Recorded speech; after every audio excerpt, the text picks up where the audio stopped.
एका सुंदर हास्याने लाखो मन जिंकणारी, रुपेरी पडद्यावर आपल्या अभिनयाने साऱ्या प्रेक्षकांना भुरळ घालणारी, पण पडद्यामागे मात्र तिचं आयुष्य अनेक चढ उतारांनी भरलेलं होतं. हो, आपण बोलतोय अभिनेत्री पूनम ढिल्लोबद्दल. वयाच्या केवळ 16व्या वर्षी मिस यंग इंडियाचा मुकुट तिच्या डोक्यावर आला.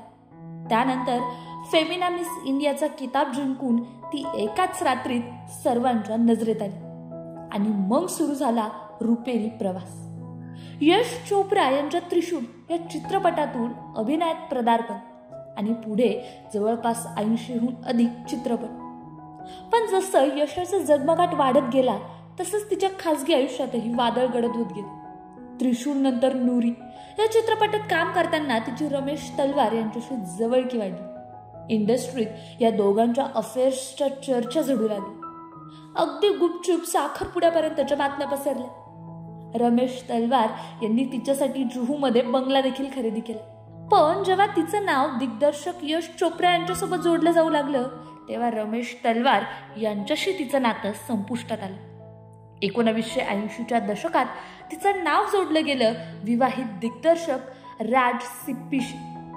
पूनम त्यांच्यावर प्रेम करत होती, त्यांच्याशी लग्न करू इच्छित होती, पण राज सिप्पींना त्यांचं कुटुंब सोडणं शक्य नव्हतं आणि मग काही महिन्यातच या नात्याचा शेवट झाला. अखेर 1988 मध्ये पूनमने निर्माता अशोक ठकेरी यांशी लग्न केलं. एक मुलगा, एक मुलगी आणि अभिनयातून घेतला ब्रेक. पण लग्नानंतरही सगळं सुरळीत झालं असं म्हणता येणार नाही.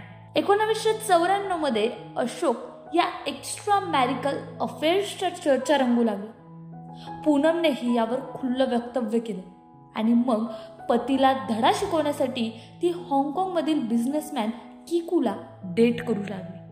सततचे वाद, अविश्वास आणि फसवणूक यांनी त्यांच्या वैवाहिक आयुष्याला दुभंग दिला आणि 1987 मध्ये ते दोघं अधिकृतरित्या वेगळे झाले.